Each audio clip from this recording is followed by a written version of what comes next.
عاملين ايه؟ يا رب تكونوا بخير. النهارده هنعمل مع بعض التشيكن فاهيتا راب او ساندويتش بطريقه سهله جدا وهيعجبكم قوي.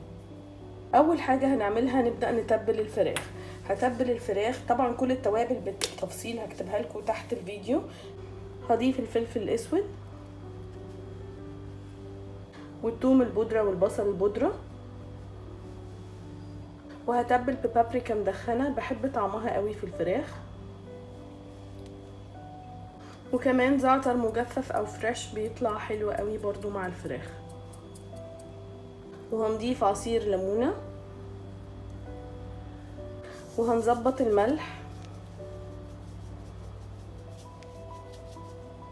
ونص معلقه من صلصه الطماطم، ومعلقه كبيره من الزبادي العادي بتطري الفراخ وتديها طعم حلو قوي، واكيد زيت زيتون او زيت عادي زي ما تحبوا. وهقلب كل الخليط ده مع بعضه كويس. بعد ما قلبنا كل التتبيله دي مع بعض هغطيها واسيبها على جنب، وفي البان او الحله على النار هسيبها لحد ما تسخن كويس جدا، وبعد كده هنزل عليها الفراخ.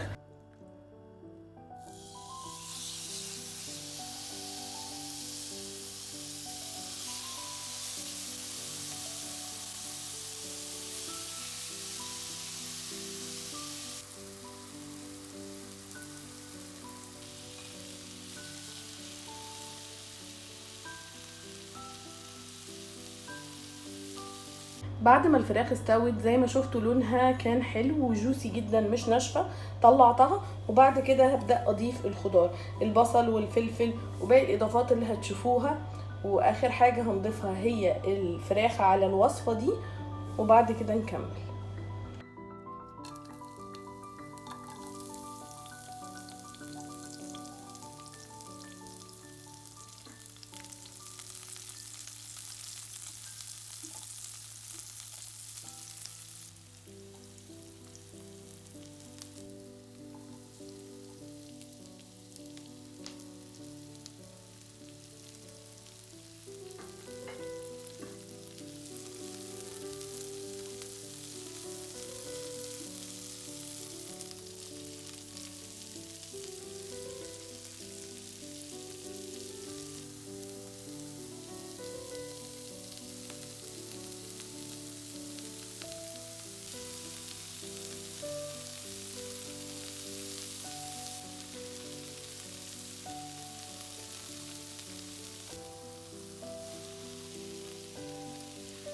وهغطي عليها واسيبها دقيقتين وهقفل النار، وبعد كده نبدا نعمل الساندوتشات او الراب او اي حاجه هتستخدموها النهارده.